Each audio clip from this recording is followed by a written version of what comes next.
உங்கள் அதிர்ச்சி வீடியோ. உலகத்துல பலவிதமான நோய்கள் இருந்தாலும் எல்லாருக்கும் எல்லா நோயும் வாரதில்லைங்க. ஆனா எல்லாருக்குமே இருக்கக்கூடிய பொதுவான நோயா டயபெட்டிக்ஸ் இருக்கு. சர்க்கரை நோய் தீவிரமானா உயிரையே இழக்கக்கூடிய நிலைமை வருங்க.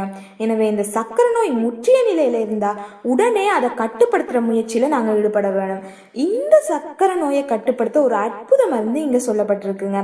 இந்த மருந்து பாரம்பரியமா சர்க்கரை நோயை கட்டுப்படுத்த உதவுது. இந்த மருந்தை தயாரிக்க தேவையான பொருட்களை பார்த்தோம்னா எலுமிச்சை 6, செலரி வேர் 300 கிராம். முதல்ல துருவிய செலரி வேரை ஒரு மூடியுள்ள சிறு பாத்திரத்துல போட்டு அதோட எலுமிச்சைகளை பிழிஞ்சு விட்டு பாத்திரத்தை மூடி வைக்க வேணும். பிறகு பெரிய பாத்திரத்துல நீரை நிரப்பி அதுக்குள்ள அந்த சிறிய பாத்திரத்தை வச்சு அதை அடுப்புல வச்சு நீரை சூடேற்ற வேணும். நீர் கொதிக்க ஆரம்பிச்சதும் அடுப்பை குறைச்சு 2 மணி நேரம் குறைவான தீயில வச்சு இறக்க வேணுங்க. பிறகு சிறிய பாத்திரத்துல மூடிய திறக்காம இறக்கி வைங்க. நன்கு குளிர்ந்த பிறகு அது ஒரு ஜார்ல போட்டு சேகரிச்சு கொள்ளுங்க.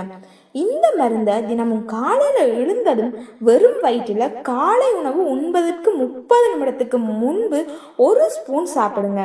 இந்த மருந்தை உட்கொள்வதால உடல்ல உள்ள அழுக்குகள் வெளியேற்றப்படுவதோடு கொழுப்புகள் கரைக்கப்பட்டு உடல் எடை குறைவதையும் நாங்க காணலாங்க. இங்கு தயாரிக்கப்பட்டுள்ள இந்த மருந்து 2 மாதத்துக்கு போதுமானதுங்க. இதனை தினமும் சாப்பிட்டு வந்தாலே இரத்த சர்க்கரை அளவு கட்டுப்பட்டு இருப்பதை நாங்களே பார்க்க முடியும். இந்த வீடியோ பிடிச்சிருந்தா லைக் பண்ணுங்க, உங்க ஃப்ரெண்ட்ஸோட ஷேர் பண்ணுங்க. மேலும் இது போன்ற தகவல் பற்றி தெரிந்து கொள்ள அதிர்ச்சி வீடியோ சேனலை சப்ஸ்கிரைப் பண்ணுங்க. நன்றி.